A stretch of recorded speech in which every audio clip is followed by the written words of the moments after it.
The giant panda didn't always hold its place as a cornerstone of cute and adorable animals. Before 1936, some naturalists reported that only 3 Westerners had even seen a living panda.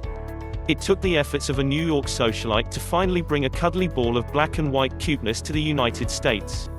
Ruth Harkness was a gregarious New York fashion designer. Though not much of an adventurer herself at first, the passing of her explorer husband drove her to embark on a mission to realize one of his dreams: catch a panda. Pandas at this time were not well known. Only discovered in 1869 by the West, scientists for a long time had only a pelt as evidence the bears existed at all. The first Westerner to see a panda only did so 20 years before Harkness captured one. The only other people outside China to see a panda before that are believed to be 2 of Teddy Roosevelt's children, Teddy Junior and Kermit, who shot a bear before taking its body home. To catch a panda. Arriving in China, Harkness recruited the help of 22-year-old Chinese-American, Quentin Young, to guide her through bandit-occupied forests in search of a panda. Escorted by a crew of 16, they hiked into the mountain forests. Harkness and Young quickly fell into an affair during their 2-month journey but were rewarded for their patience after finding a baby panda. They had heard a gunshot while hiking together and spotted what they assumed to be a cub that had just lost its mother. Not waiting around to investigate further, they left with the baby bear. Harkness was infatuated and named the baby bear Su Lin, meaning a little bit of something precious. They did their best to care for Su Lin on their way back to Shanghai, feeding him powdered milk.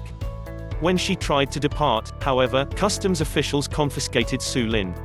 Missing her boat, Harkness spent all night in the pen with her baby panda before convincing officials to let her depart with her dog, according to official papers. Once the duo arrived in America, Harkness cared for the playful cub in her apartment before eventually selling him to the Chicago Zoo. There, pandemonium struck the country. For the first time ever, people were enthralled by the infectious cuteness of pandas, and zoos scrambled to find more. Another 13 pandas would be taken out of China for zoos, but unfortunately, none would survive for very long.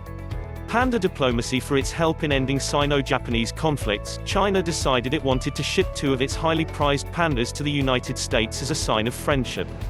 They assigned a missionary to procure the creatures, and it would be Dr. David Crockett Graham who would lead a political mission to transport pandas back home to America.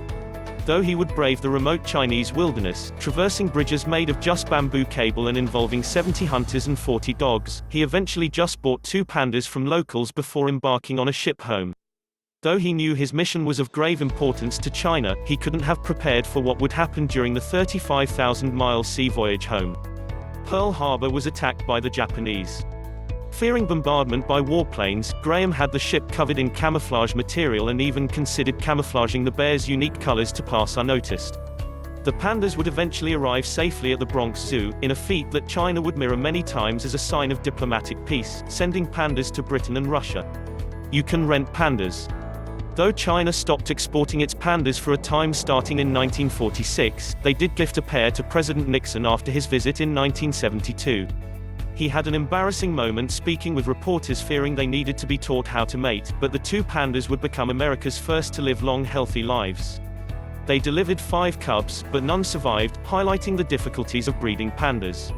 Today China only loans out its pandas in cooperative breeding efforts. Still, renting a panda demands a price tag of up $1 million per year.